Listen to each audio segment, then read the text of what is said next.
John Lloyd is going to introduce the panel for this discussion, which is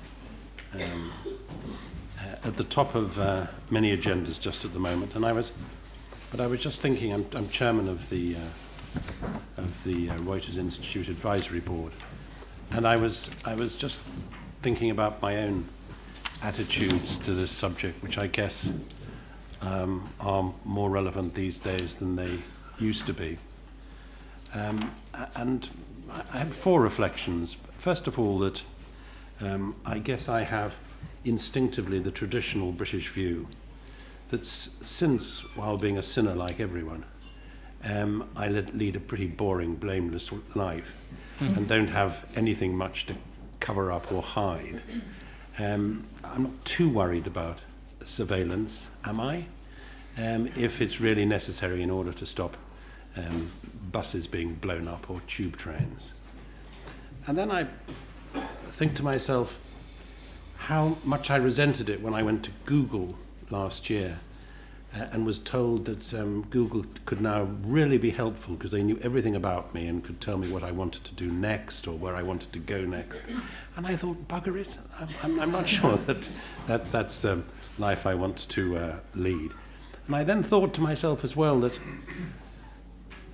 while I don't mind about there being 5 million CCTV cameras on high streets around Britain, I'd sort of resent it if they had microphones picking up what I might be saying as well. And why is that relevant? It seems pretty relevant when you consider the amount of data and metadata which is now apparently plucked out of cyberspace by both the American government and indeed by ours and doubtless others.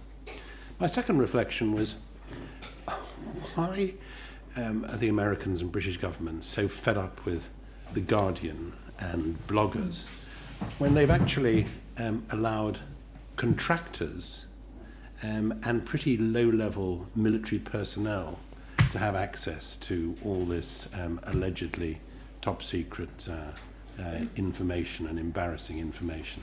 I think it's extraordinary how casual the public authorities have been about this whole enterprise. Thirdly, I thought to myself, what would be our reaction if we discovered the Chinese were doing this? I think it would be pretty considerable outrage. And I guess as well, if I was running an America-based global corporation, I wouldn't take too well President Obama's assurances that Americans weren't being targeted, because I would think about the impact on my business in other countries around the world. And finally, it does of course raise issues which are of concern to anybody associated with the traditional media, which is how we cope with digital journalism in the next few years, and how we can conceivably apply the same constraints. There's somebody on the editorial staff who's got a friend who works for MI5 and can take a reassurance, or somebody who knows somebody who was at school with somebody from MI6 who can do the same. I mean, that doesn't work anymore, and it's not going to work anymore. So with those rather incoherent reflections of a 69-year-old whose views about the digital world are all that you'd expect from a 69-year-old, over to John. So